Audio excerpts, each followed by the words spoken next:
Hablaremos ahora de la cantidad de movimiento lineal. Algunos libros, en vez de decir cantidad de movimiento lineal, dicen momento lineal.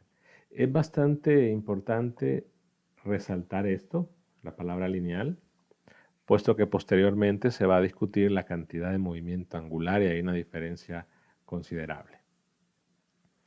Nuestros contenidos del video de hoy son hablar de la cantidad de movimiento lineal, de cuándo se conserva la cantidad de movimiento lineal, hablar del impulso y hacer una pequeña introducción a las colisiones o choques en una dimensión.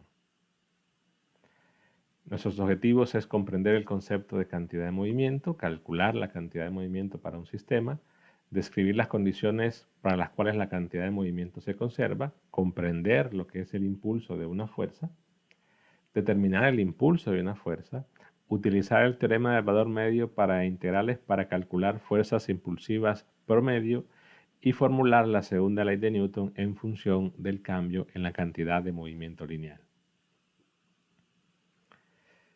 Primero, a manera de recordatorio, ¿no? ¿Qué enuncia la segunda ley de Newton y qué enuncia el teorema del valor medio de la integral? Bueno, recordemos que la segunda ley de Newton enuncia que la fuerza neta que actúa sobre un sistema es igual a la masa del sistema por su aceleración. ¿Qué enuncia el teorema del valor medio de la integral? Si tenemos una función y nos están pidiendo calcular, por ejemplo, el área bajo la curva en un intervalo AB, entonces el teorema del valor medio establece que podemos encontrar un valor, llámese C, porque imaginemos que nuestra área es lo que está en color verde, el área bajo la curva, que evidentemente no es un rectángulo, pero el teorema del valor medio garantiza que si hay una función continua, podemos encontrar un área C, un valor C, de forma que el área definida por ese rectángulo, que vean que no es exactamente a priori, no es el área verde, es decir, porque el área del rectángulo incluso puede sobrepasar la función, pero en realidad el teorema del valor medio garantiza que una integral de A a B, que es el área que está en color verde, se puede encontrar un valor C tal que el área en color verde es igual al área en color azul. En este caso C por B menos A. O sea que si el dibujo lo hago un poco más, por ejemplo, así exagerado, y yo me piden calcular el área bajo la curva en este intervalo, si la función es continua en ese intervalo, entonces es posible encontrar un número C tal que el área de ese rectángulo, que vean que el área de ese rectángulo pues puede quedar incluso afuera del área que nos están pidiendo bajo la integral, pero que las áreas son las mismas. Es decir, que yo puedo encontrar una altura para que el área de ese rectángulo sea igual a la integral. Eso es lo que nos afirma el teorema del valor medio de la integral. Bueno, empezamos definiendo la cantidad de movimiento lineal. En la unidad pasada utilizamos la segunda ley de Newton, porque recordemos que de ahí, bueno, al definir el trabajo de todas las fuerzas, en algún momento de nuestro procedimiento se utilizó la segunda ley de Newton para deducir el teorema del trabajo neto.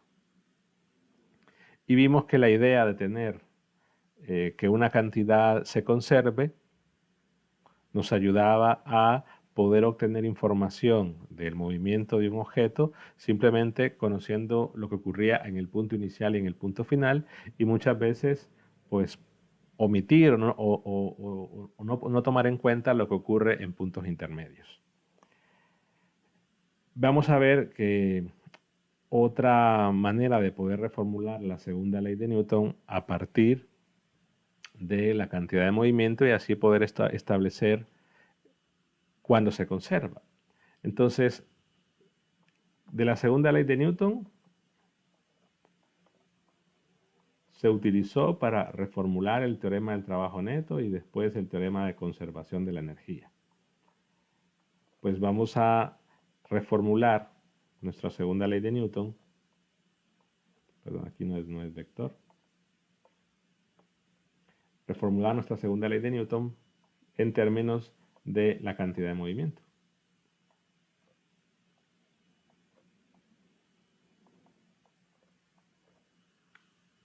Pero para ello tenemos que definir primero qué es la cantidad de movimiento o el momentum lineal. Podemos observar que si considero la segunda ley de Newton, yo digo que la fuerza neta que actúa sobre un sistema es la masa por la aceleración y recordemos de cinemática que la aceleración es la derivada de la velocidad respecto del tiempo. Si estamos considerando, ojo con esto, un sistema donde la masa es una constante, ya hemos mencionado casos donde la masa podría cambiar. Incluso lo comentamos cuando se habló o se anunció el teorema del trabajo neto. Pero si la masa es constante, pues podemos meter la masa dentro de la derivada. Entonces me quedaría la derivada del producto masa por velocidad. Entonces yo puedo expresar la fuerza neta sobre un sistema para el cual la masa es constante como la derivada con respecto del tiempo de la masa por la velocidad. O decir que la fuerza neta que actúa sobre un sistema donde la masa es constante es la razón instantánea de cambio, porque eso es una derivada, de esta cantidad. Y esta cantidad va a tener un interés particular, puesto que su derivada, su razón de cambio, para un sistema masa constante es la fuerza neta. A esa cantidad que veamos que es el producto de la masa del sistema por la velocidad de él, le vamos a llamar cantidad de movimiento lineal. Pues, ¿qué es la cantidad de movimiento lineal o momento lineal o momentum lineal? Simplemente para un objeto, inicialmente pensemos en una partícula de masa m y velocidad v, el producto de ellos. P, que es la cantidad de movimiento, es igual a masa por v.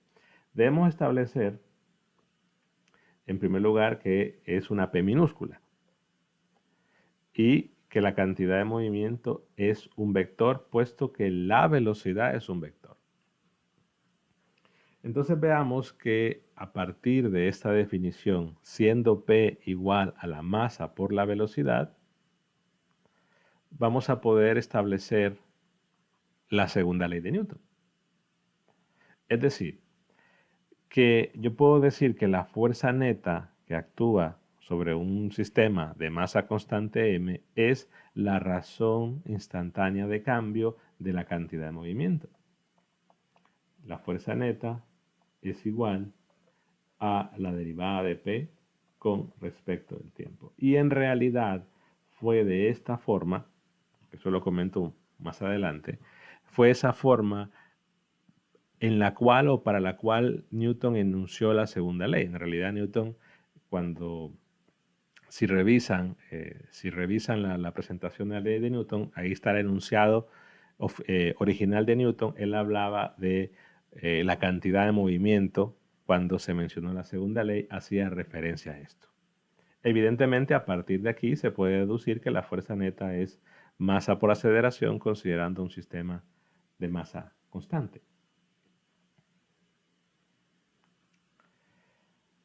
Notemos que esa cantidad vectorial P minúscula igual a m por b implica que si en un sistema incrementamos su masa, pues va a incrementar la cantidad de movimiento siempre y cuando la velocidad sea constante, pero si incremento la velocidad en magnitud, pues también va a incrementar ese vector de cantidad de movimiento.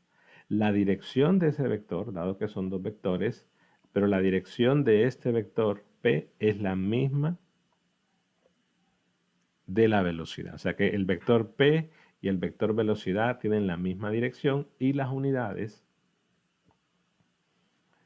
pues como es un producto de unidades de masa por unidades de velocidad, lo puedo dejar directamente en kilogramos, metros sobre segundos, o en el sistema inglés, slug pie sobre segundos.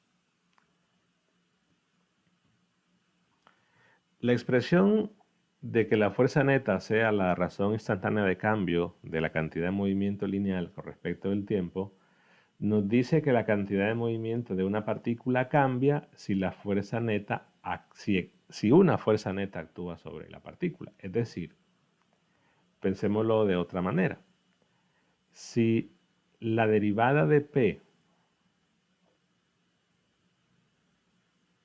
es cero, o sea, si P es constante, quiere decir que P no está cambiando puesto que es constante. Al ser constante, su derivada sería igual a cero, por lo tanto, la fuerza neta que actúa es cero. Ya sea que no actúe ninguna fuerza o que tengamos fuerzas actuando pero que se anulan entre sí. También podemos ver que si P cambia respecto del tiempo, su derivada evidentemente no va a ser cero, y si su derivada no es cero es porque tenemos una fuerza neta actuando sobre él. Por lo tanto, podemos medir la existencia de una fuerza neta directamente viendo si P es constante o no respecto del tiempo, así como antes medíamos la existencia de una fuerza neta viendo si el sistema tenía o no aceleración.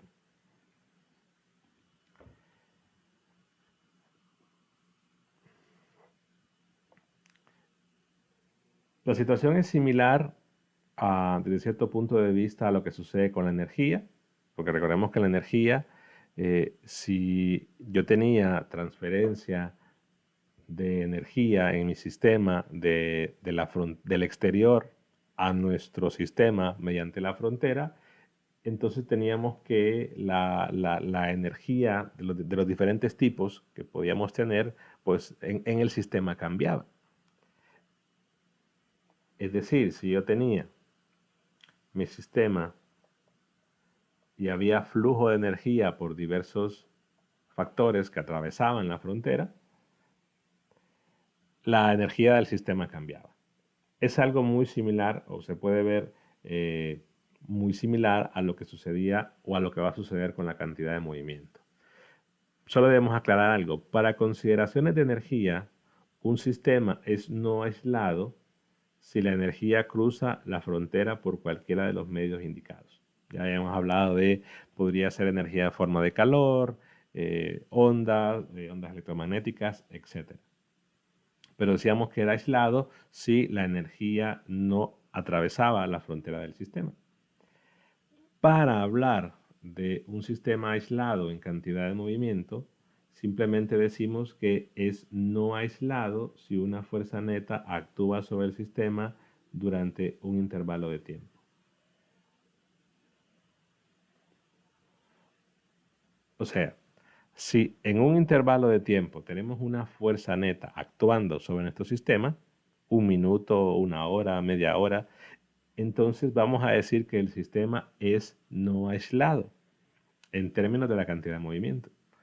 Pero si el sistema es aislado, quiere decir que si es aislado en un intervalo de tiempo, bueno, durante ese intervalo de tiempo, la fuerza neta que actúa sobre el sistema es cero. Entonces puede considerarse que desde el entorno se transfiere cantidad de movimiento al sistema mediante una fuerza neta. Esto es importante. La cantidad de movimiento entonces se transfiere en forma de una fuerza neta.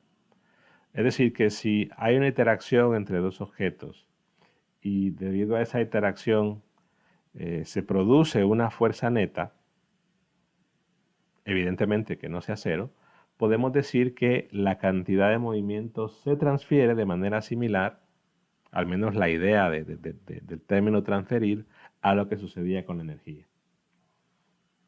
Y en algunos problemas es útil conocer cómo es el cambio en la cantidad de movimiento, es decir, cómo cambia la cantidad de movimiento puesto que si la cantidad de movimiento del exterior se transfiere en forma de fuerza neta, para mi sistema su cantidad de movimiento va a cambiar, puesto que le fue transferida cantidad de movimiento de otro objeto. Entonces tenemos que ver cómo afecta a esa fuerza neta o cómo cambia la cantidad de movimiento de mi sistema.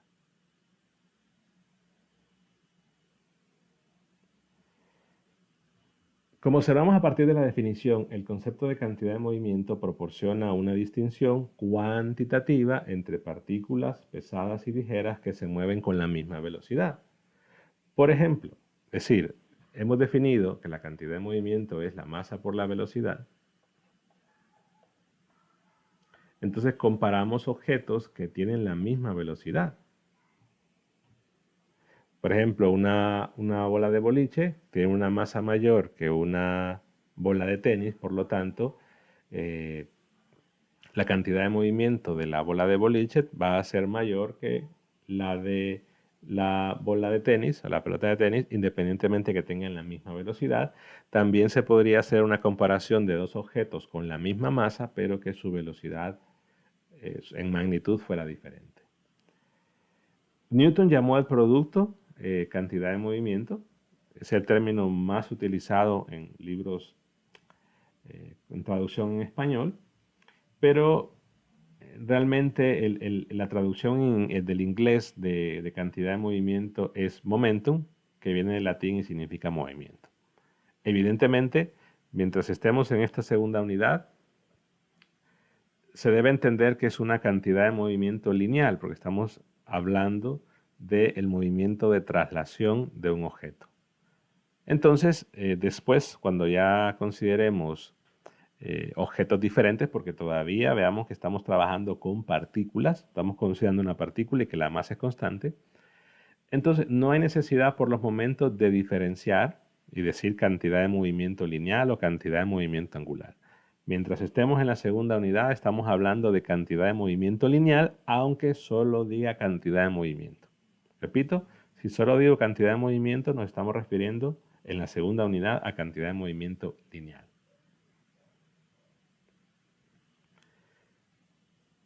Si hacemos una comparación con la energía cinética, recordemos que la energía cinética, bueno, K es igual a un medio de la masa, la rapidez al cuadrado, y que la cantidad de movimiento, vector, es la masa por la velocidad.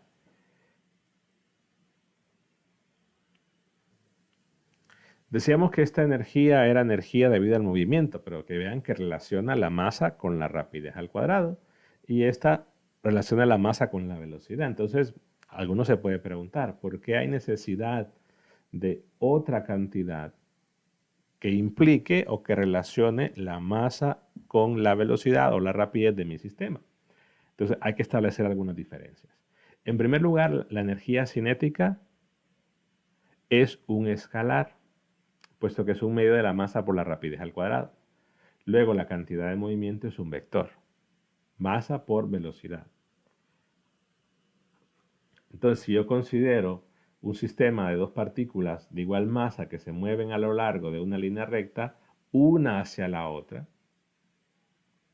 con la misma rapidez, yo puedo decir, bueno, el sistema tiene cierta energía cinética y también puedo decir cuánto es su cantidad de movimiento.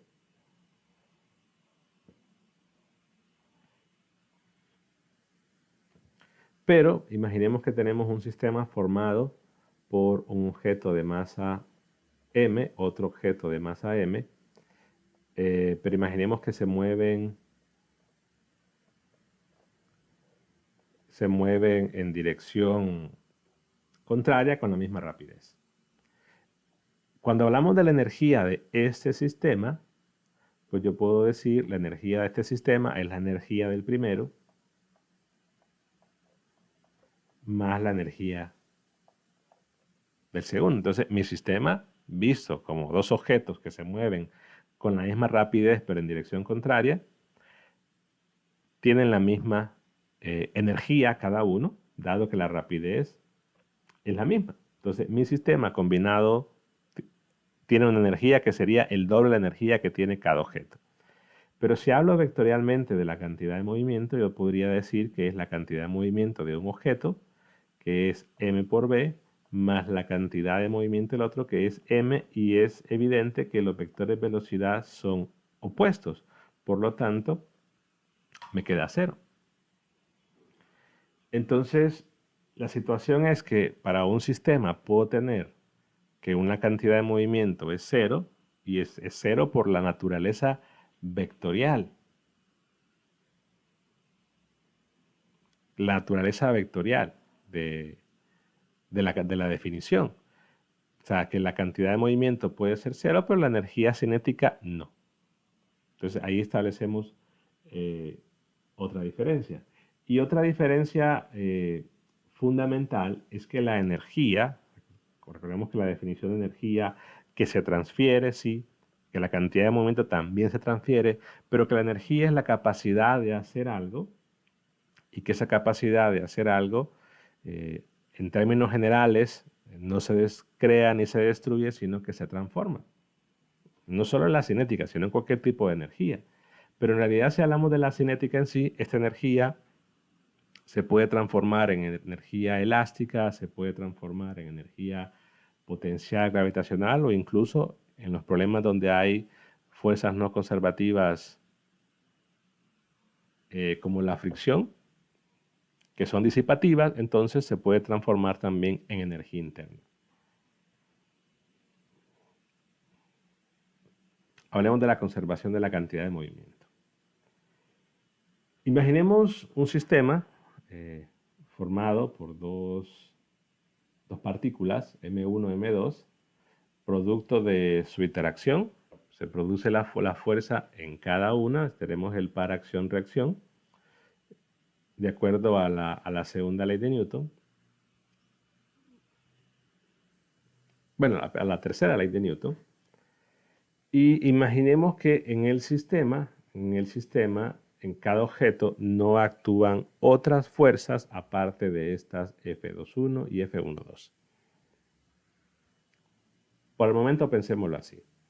Entonces, si yo hago la suma vectorial de F21 y F12, puesto que son un par acción-reacción debido a la tercera ley de Newton, la suma es 0.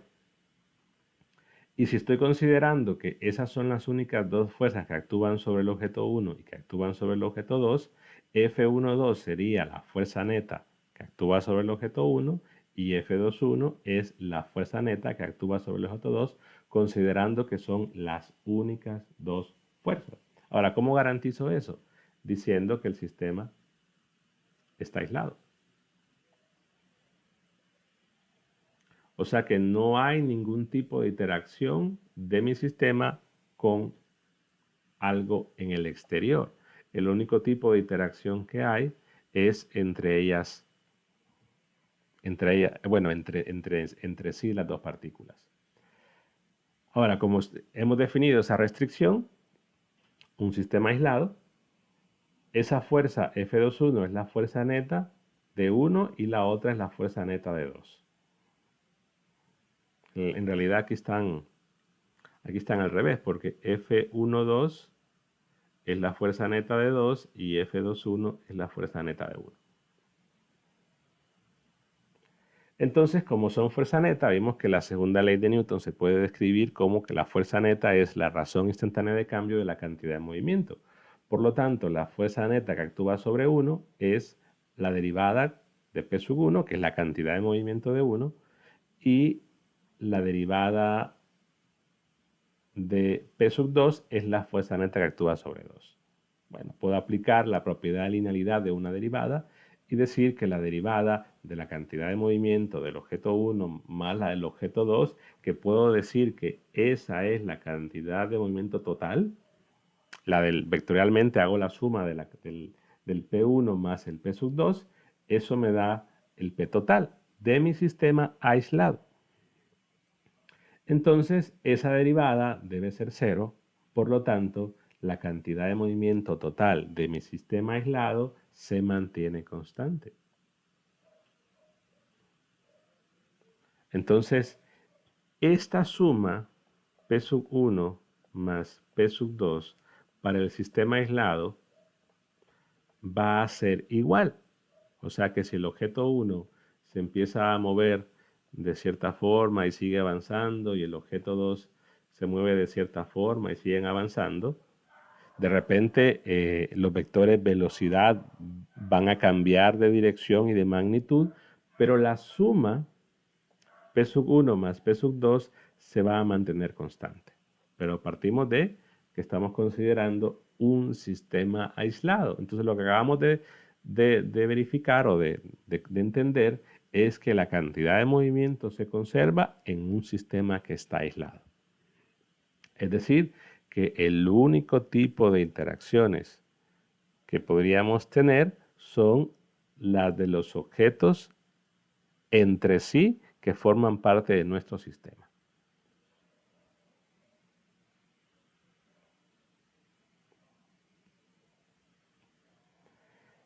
Debo resaltar, y así como lo vuelvo a escribir aquí, no estoy diciendo que se conserva la cantidad de movimiento del objeto 1 ni del objeto 2, sino que se conserva la del sistema. O sea que la suma vectorial de P sub 1 más P sub 2 siempre va a dar el mismo valor. P sub 1 puede cambiar, P sub 2 también, pero la suma siempre va a ser igual. Esta idea la podemos extender a un número cualquiera de partículas. Aquí en el ejemplo anterior solo he puesto 2 partículas, igual se podrían poner 3, 4, etc. Lo importante es resaltar que en el sistema aislado la cantidad de movimiento se mantiene constante. Observemos que en esta afirmación no se hizo alguna consideración en cuanto a qué tipo de fuerzas actúan sobre las partículas. Es decir, solo decimos que esas fuerzas son resultado de la interacción entre los dos objetos que forman mi sistema, dos o más objetos. Tampoco hemos especificado si esas fuerzas, producto de esa interacción entre los objetos que forman mi sistema, son conservativas o no. El único requisito que estamos exigiendo para que la cantidad de movimiento se conserva es que son fuerzas internas. Y me refiero a fuerzas debido a las interacciones entre los mismos objetos del sistema. No se considera un sistema aislado si un objeto está interactuando con algo fuera del sistema. Recordemos que el sistema uno lo define y que si logramos definir un sistema de forma que esté aislado, pues podemos lograr o podemos afirmar que la cantidad de movimiento va a ser constante y eso tiene ventajas en muchos casos. Vamos a definir el impulso y relacionar el impulso con la cantidad de movimiento. Primero notemos partamos de lo que ya habíamos hablado, ¿no? La fuerza neta es la razón instantánea de cambio con respecto del tiempo de la cantidad de movimiento. Aquí puedo hacer un movimiento de diferenciales que ya lo hemos hecho en cinemática, mover el diferencial de t para acá, me quedaría d de p igual a la fuerza neta d de t. Si yo integro ambos lados, integro el lado izquierdo de un p vector inicial a un p vector final, entonces al hacer este integral lo que me queda es, en el lado izquierdo, es p final menos p inicial. Porque vean que estoy integrando un diferencial.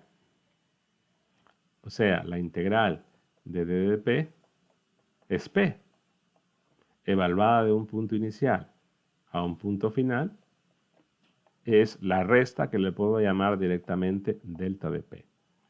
Esa integral representa el cambio en la cantidad de movimiento del sistema. Y en el lado derecho integro, como vean que estamos considerando que la fuerza neta se puede expresar como una función del tiempo, integro en el tiempo, de t inicial a t final, y lo que estoy observando es que el cambio en la cantidad de movimiento es igual a la integral de la fuerza neta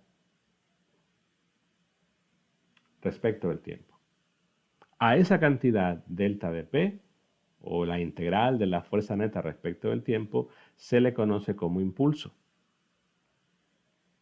Y la vamos a representar con una J, otros libros la representan con una I, pero para no generar confusión con momento de inercia, vamos a utilizar la letra J.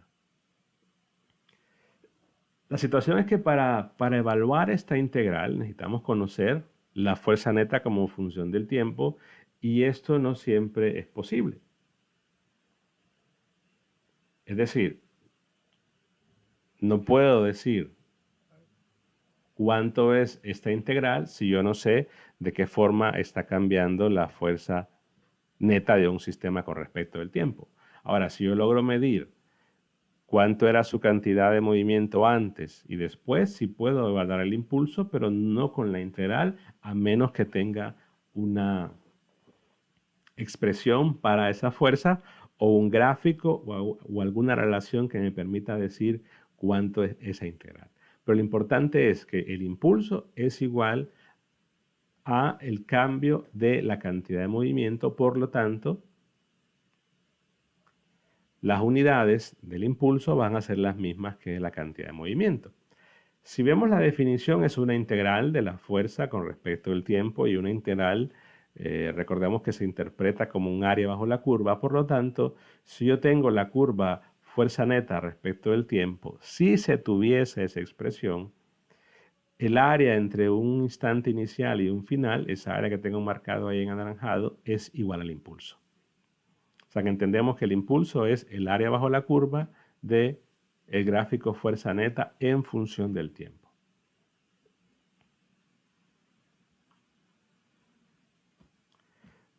Vemos que por la definición, impulso, que es un vector, es igual al cambio en la cantidad de movimiento. La dirección del impulso es la misma dirección que el cambio en la cantidad de movimiento. Sus unidades, ya mencioné que son las mismas, pero el impulso no es una propiedad de la partícula. Porque en realidad la propiedad de la partícula en un instante específico, digamos, sino más bien es una medida del grado al cual, o el grado que la fuerza neta externa cambia la cantidad de movimiento de la partícula. Entonces simplemente el impulso aparece, o se puede entender como una medida del cambio que produce una fuerza externa. Evidentemente esa fuerza externa tendría que ser la fuerza neta para cambiar o lograr cambiar la cantidad de movimiento de mi sistema, que momentáneamente son partículas. Podemos enunciar como un teorema, el teorema del impulso, cantidad de movimiento, que simplemente decimos que el cambio en la cantidad de movimiento de una partícula es igual al impulso de la fuerza neta que actúa sobre la partícula. Pero veamos que estamos diciendo impulso de la fuerza neta. Porque en realidad podemos definir el impulso de cualquier fuerza. Simplemente yo puedo decir, agarro una fuerza cualquiera que la logro establecer en función del tiempo e integro entre dos instantes, y esto es el impulso de esa fuerza. Pero el impulso de esa fuerza, si es cualquier fuerza, no va a ser igual al cambio en la cantidad de movimiento. El impulso de esa fuerza es igual al cambio en la cantidad de movimiento únicamente cuando es el impulso de la fuerza neta. El enunciado del teorema del impulso y la cantidad de movimiento es equivalente a la segunda ley de Newton, y podemos decir que es el enunciado más general del principio de conservación de la cantidad de movimiento. ¿Por qué? Porque, por ejemplo, si P es una constante, y recordemos que P es constante al considerar un sistema aislado, entonces delta de P sería 0 y por lo tanto el impulso es 0.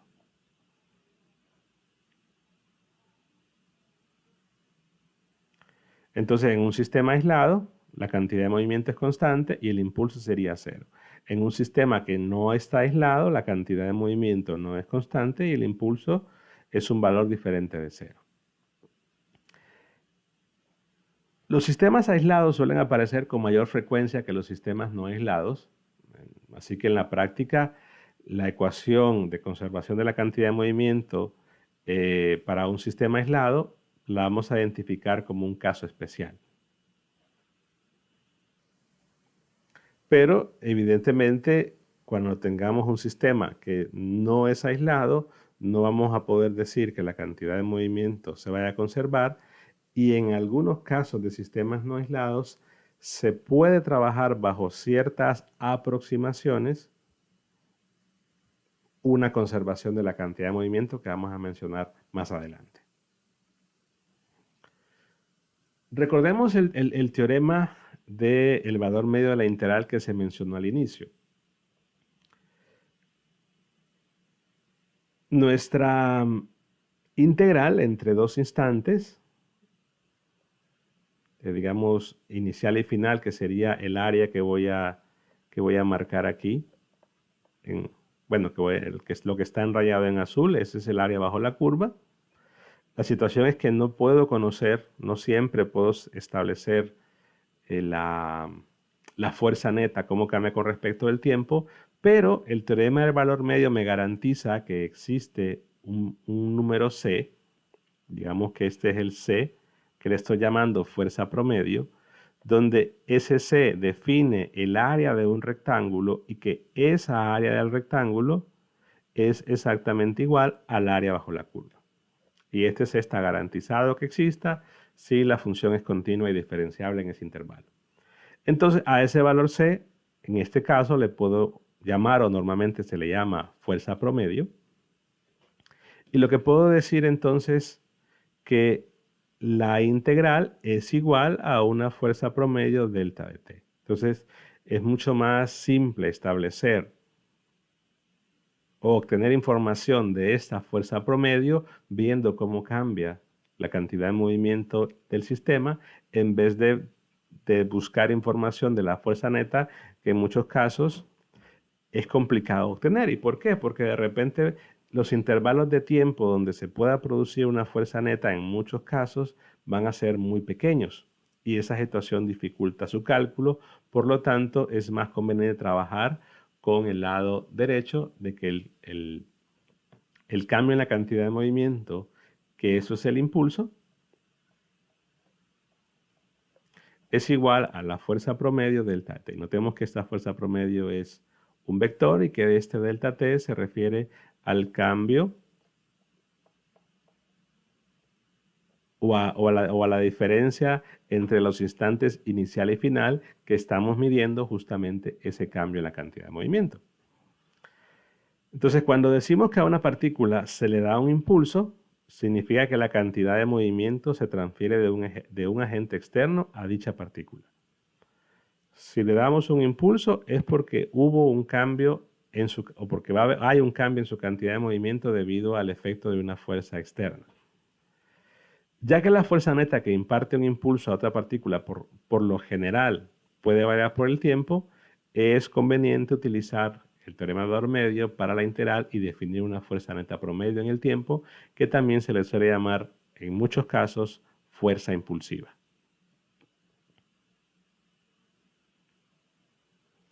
Y esto es importante. En muchas situaciones físicas se usa la aproximación del impulso.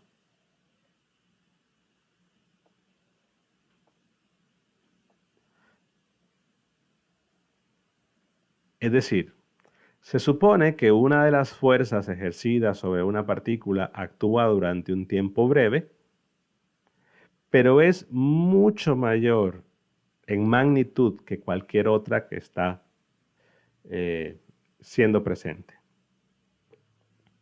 O sea, tengo un objeto y el intervalo de tiempo que estoy analizando, el cambio en la cantidad de movimiento es muy corto, y en ese intervalo de tiempo muy corto hay una fuerza que en magnitud es mucho mayor que todas las demás. Imaginemos que tengo un objeto, tengo una F1, F2.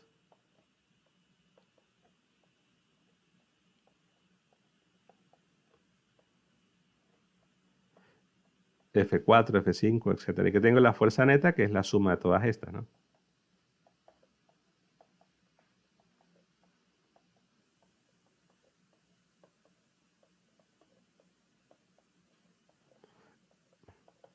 Pero que queremos ver el cambio en la cantidad de movimiento en un intervalo de tiempo muy pequeño, y en ese intervalo de tiempo muy pequeño hay una fuerza que es mucho más grande que todas las demás.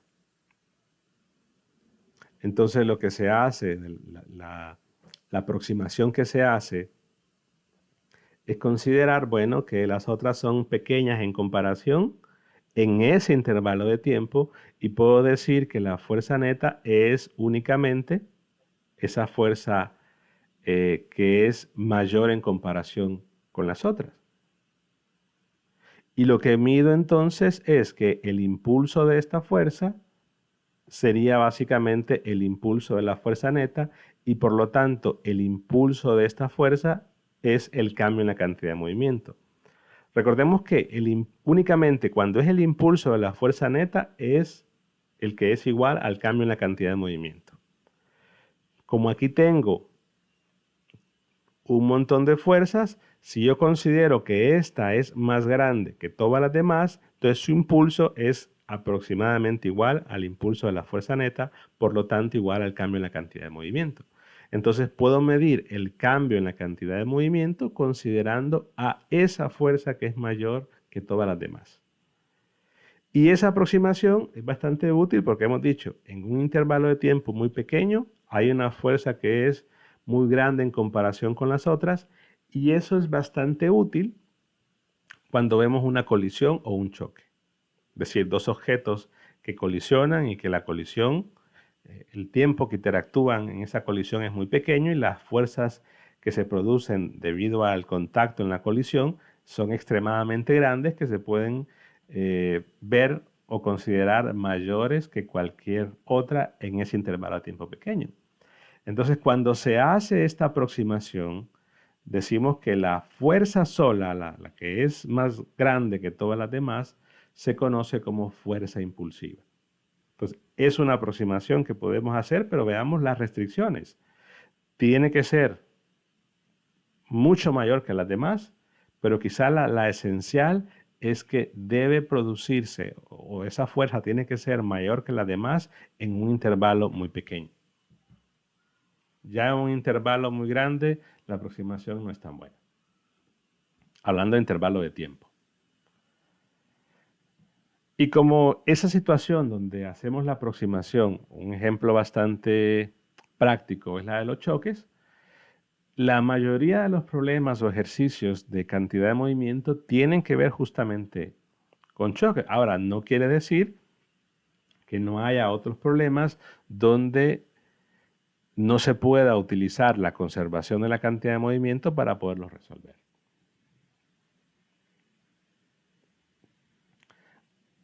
Entonces vamos a hablar de los choques, pero debemos establecer una diferencia entre un choque en una dimensión y un choque en dos, e incluso establecer la diferencia de lo que significa choque o colisión en física. La mayoría asocia el término choque-colisión con un percance automovilístico, dos vehículos que colisionaron. Realmente el término es usado en ese sentido, pero lo vamos a ampliar su significado para incluir cualquier, ojo, cualquier interacción intensa entre cuerpos con duración relativamente corta. O sea, no solamente cuando dos vehículos impactan, sino interacción entre dos objetos que tengan una duración relativamente corta. Veamos que en esos casos podemos utilizar la aproximación de la fuerza impulsiva. Entonces, el término colisión va a representar un evento durante el cual dos partículas se acercan entre sí e interactúan mediante fuerzas, y que la interacción podría ser una fuerza de contacto o una fuerza de campo. Entonces, así que no solamente vamos a incluir accidentes automovilísticos, sino que también bolas que chocan en una mesa de billar, neutrones que inciden sobre núcleos, el impacto de un meteorito, encuentro cercano entre una nave con algún planeta, dos imanes que se acercan mucho pero que no se tocan, etc. Simplemente dos objetos que interactúan en un intervalo muy corto de tiempo. Eso va a ser una colisión en general en física 100. Si se cumple eso, de que la interacción se produce en un intervalo de tiempo muy pequeño, usamos la aproximación de la fuerza impulsiva y podemos ignorar las fuerzas externas, es decir, aquellas fuerzas eh, que son del producto de la interacción de mi sistema con el entorno, porque recordemos que la fuerza impulsiva es la que se produce por la interacción entre los dos objetos, dado que esa fuerza es la que va a ser muy grande debido a que el intervalo de tiempo en que está actuando es pequeño. Entonces podemos hacer una consideración de que un sistema que no es aislado, lo hacemos aislado utilizando la aproximación de la fuerza impulsiva, de forma que al verlo como aislado tenemos que la cantidad de movimiento se conserva. Y el momento total, la cantidad lineal de movimiento, va a tener el mismo valor en cualquier instante mientras esa fuerza impulsiva permita la aproximación que hemos estado haciendo. Por ejemplo, dos automóviles que chocan en un cruce cubierto de hielo son un buen ejemplo. ¿Por qué? Evidentemente, lo que me interesa, recordemos que es la fuerza cuando interactúan los dos, que es la fuerza de contacto cuando impactan. De repente puede haber, tenemos el efecto del peso, podría haber una fuerza de fricción. En el caso de que es hielo, la fuerza de fricción es muy pequeña. Entonces, si yo veo los dos objetos, en este caso de una colisión de vehículos como tal, la fuerza de contacto que se produce sobre cada uno va a ser mucho mayor que otras fuerzas que podrían haber en el caso de que hubiese fricción. Porque de repente puede haber fricción o que la fricción es muy pequeña, de forma que esta fuerza es mucho mayor que esta.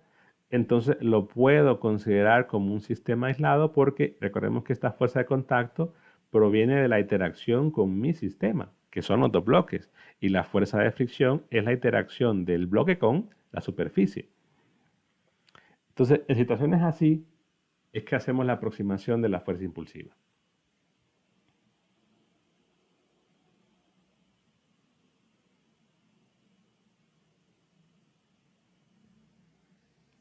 Resaltamos, la fuerza impulsiva es la fuerza interna que se da por la interacción entre las dos partículas. Y esa va a ser mucho más grande, o bueno, si es mucho mayor que todas las demás actuando en ese intervalo de tiempo, podemos entonces decir que los dos objetos o las dos partículas que están interactuando forman un sistema aislado, y eso es importante porque al ser aislado, la cantidad de movimiento del sistema se debe conservar en cualquier colisión.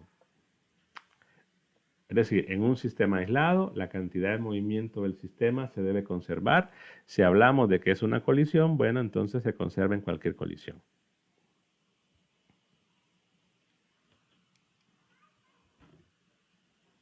Si tenemos un choque en una dimensión, se refiere a que las velocidades de las partículas antes y después del choque son paralelas a la línea de impacto. ¿Cómo así? Es decir, que los objetos antes de que choquen, recordemos que el choque se refiere a que se produzca la interacción. Imaginemos que la interacción aquí es un contacto, pero ya dijimos que podría ser otra cosa donde no tengamos contacto. Pero mientras se están moviendo, antes de interactuar y después de interactuar, el movimiento queda contenido en esa línea. Puede ser que se mueva en esta dirección o en la otra, pero los objetos antes, durante Y después su movimiento es en esa línea que le llamamos línea de impacto. También tenemos otra línea que se suele llamar la línea perpendicular a la línea de impacto. Pero por ejemplo, si imaginemos que son dos bolas de billar y pues se mueven en esa misma dirección, o quizás una está fija, pero ya ocurre el contacto y de repente una se desvía, ya el movimiento, la dirección o la velocidad que tiene, o el objeto ya no se mueve en esa línea, entonces hablamos que es un choque en dos dimensiones, dependiendo de que si este vector se puede descomponer con una componente en la línea de impacto y con una componente en la línea perpendicular. Pero si ya esa velocidad que tiene después del impacto nos obliga a descomponer en tres ejes, hablaríamos de un choque en tres dimensiones. Vamos a hablar inicialmente de choques en una dimensión y posteriormente hablaremos de choque en dos dimensiones. Veamos la situación general cuando tenemos dos partículas que van a interactuar. Y consideremos dos partículas M1 y M2 que se mueven sobre una superficie horizontal lisa. No hay fricción. Y si lo hubiese, pues consideramos que la fuerza que se va a producir en el caso del contacto, y que es un intervalo de tiempo muy pequeño, pues va a ser mayor que la fuerza de fricción para que podamos tomarlo como un sistema aislado. Pero quizás lo mejor es considerar que no hay fricción. Entonces, la partícula 1, digamos, supongamos que se mueve hacia la derecha y que la partícula 2 se mueve a la izquierda. Tengo marcados los vectores, aunque faltó la flecha ahí, el vector velocidad, la cantidad, bueno, la fecha la tengo marcada la dirección, estas son las magnitudes, velocidad inicial, velocidad del objeto 1 y del 2, cantidad de movimiento inicial del 1 y del 2. Vemos que tenemos una normal, porque está colocado sobre una superficie horizontal, tenemos el efecto también de la fuerza de gravedad. La situación es que el movimiento del objeto 1 es horizontal, no hay ninguna fuerza horizontal, por lo tanto, la fuerza neta horizontal es cero, no hay ninguna fuerza, porque acabo de decir que no hay fuerza de fricción.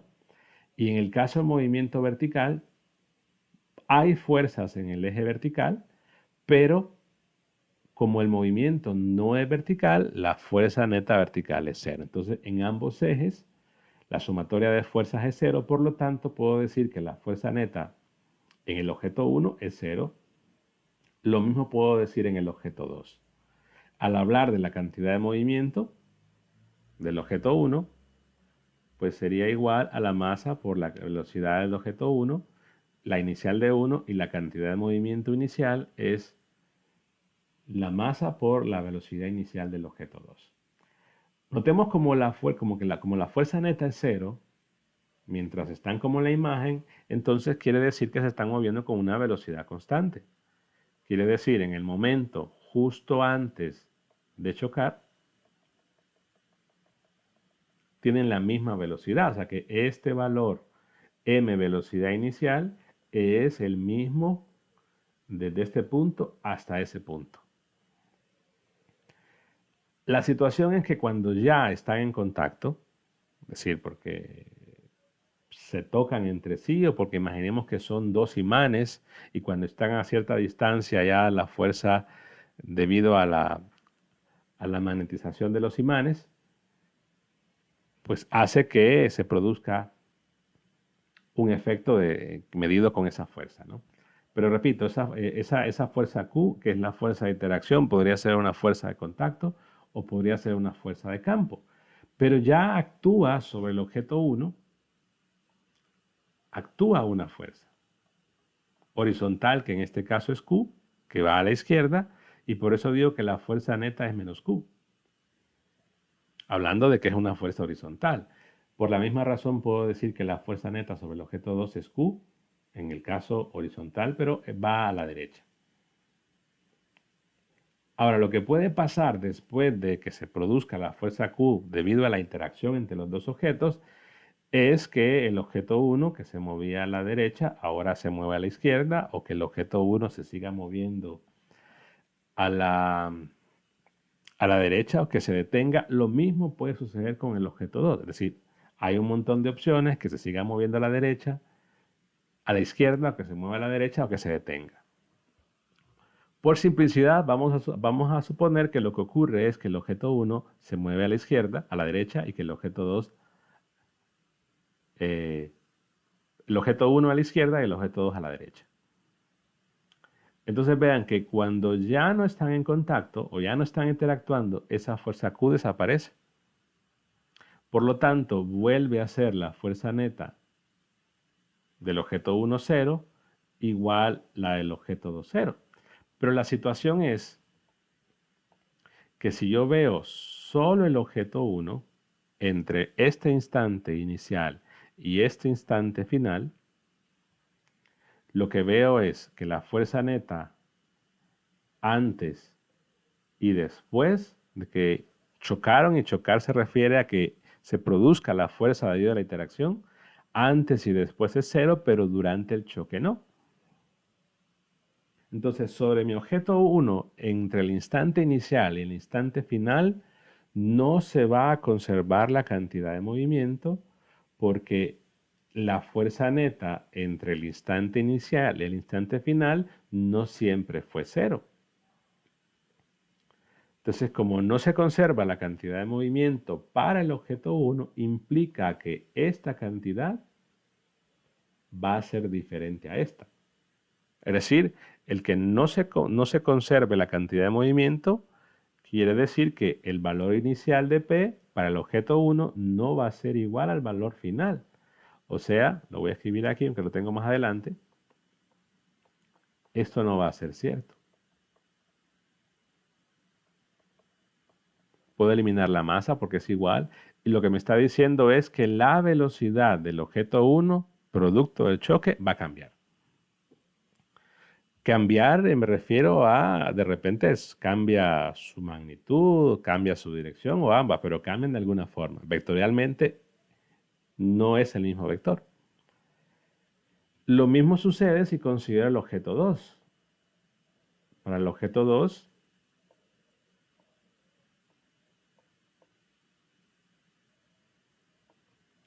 antes del choque la fuerza neta es 0, después del choque la fuerza neta es 0, pero durante la fuerza neta no es 0. Entonces, si yo veo cómo es el cambio en la cantidad de movimiento entre el instante inicial y final, la cantidad de movimiento no se conserva, puesto que la fuerza neta no es 0, por lo tanto, este valor va a ser diferente a este. Dicho de otra forma, la velocidad del objeto 2 también va a cambiar. Y lo que estamos analizando ahorita es que individualmente no se conserva la cantidad de movimiento.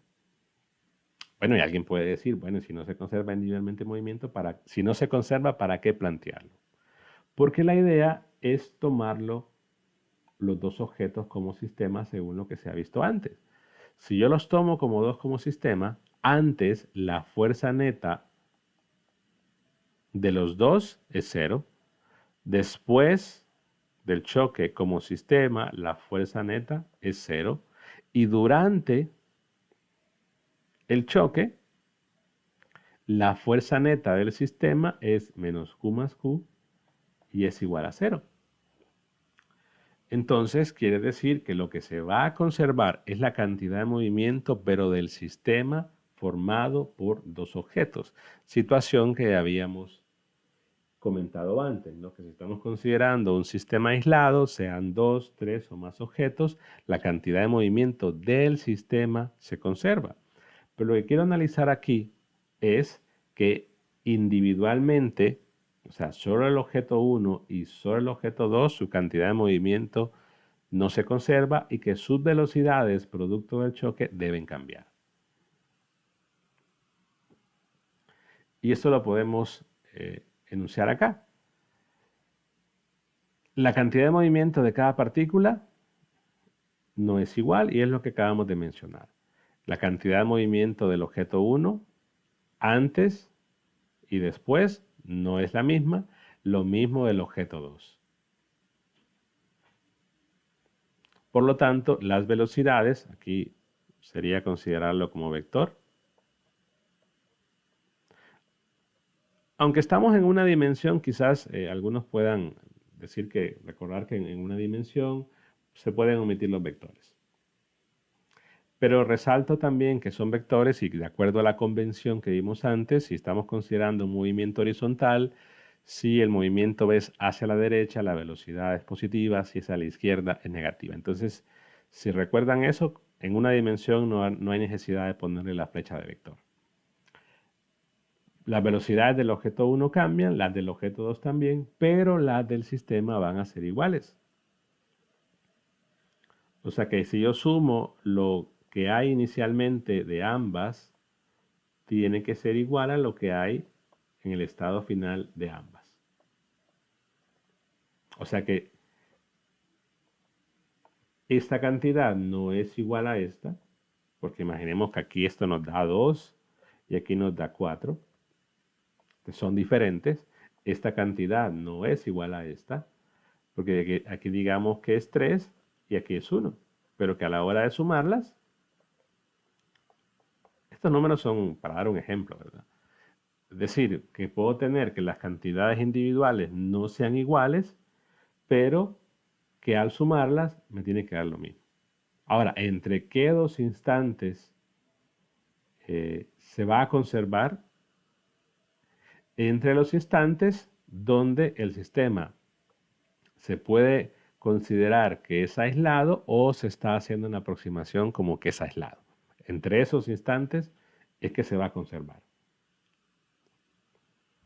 Y resalto esto porque puede ser que antes de que lleguemos al punto donde se produzca la interacción, donde de repente aparezca esa fuerza que puede ser de contacto de campo, el objeto 1 haya hecho un recorrido eh, desde cierto punto para llegar ahí, igual al objeto 2. Entonces, la conservación de la cantidad de movimientos se tiene que plantear entre los instantes que podamos considerar que el sistema está aislado.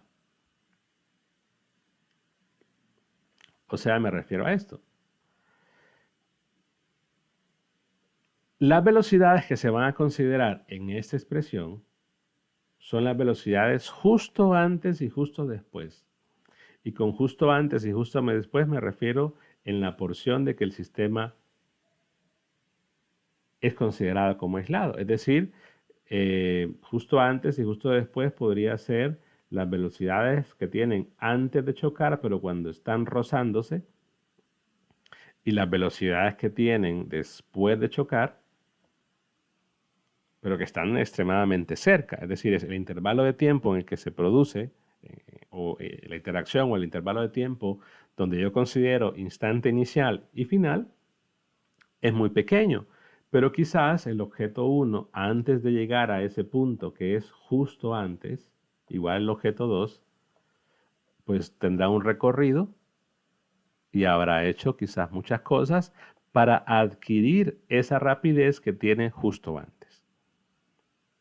Y claro, esa otra etapa, lo que hizo el objeto 1 o lo que hizo el objeto 2, para llegar a ese punto justo antes, deberá analizarse por métodos energéticos. Por ejemplo, suele suceder que dice un bloque se suelta desde un plano y bueno, si se suelta quiere decir que es cero, pero que el bloque se empieza a mover por una rampa, va cayendo y luego cuando está horizontal impacta con otro bloque. Entonces, toda esta información, que es lo que está antes de que, o mucho antes de que se produzca el impacto, hay que analizarla para obtener esta velocidad. Si estoy diciendo que en esta ecuación los valores que deben colocar son las velocidades justo antes y justo después, y el problema plantea que un bloque se suelta desde cierta altura, no van a decir que esa V inicial es cero, ¿no? Porque aquí quizás arranca de cero, pero baja y cuando está a punto de impactar al objeto 2, imaginemos tiene un valor de 5 metros por segundo. Entonces, en ese sentido, esas etapas previas habrá que analizarlas por métodos energéticos, que es lo más recomendado, para obtener esos valores de información de velocidad justo antes. Con la conservación de cantidad de movimiento obtenemos los valores justo después, y después de chocar puede que el bloque 1 rebote y vuelva a subir o haga algo más o llegue hasta un resorte. O sea que las etapas previas y posteriores a la duración del choque son analizadas normalmente por métodos energéticos. Y para eso, entonces, los ejercicios van a tener varias etapas, donde de repente etapa 1 antes de chocar, etapa 2 justo antes, justo después del choque, y etapa 3 después de chocar, pero los problemas van a estar muy relacionados porque parte de los procedimientos van a tener que utilizar métodos energéticos para poder obtener información que se vaya a utilizar en esta ecuación, que repito, esta es la ecuación de la conservación de la cantidad de movimiento de un sistema aislado formado por dos objetos que interactúan entre sí.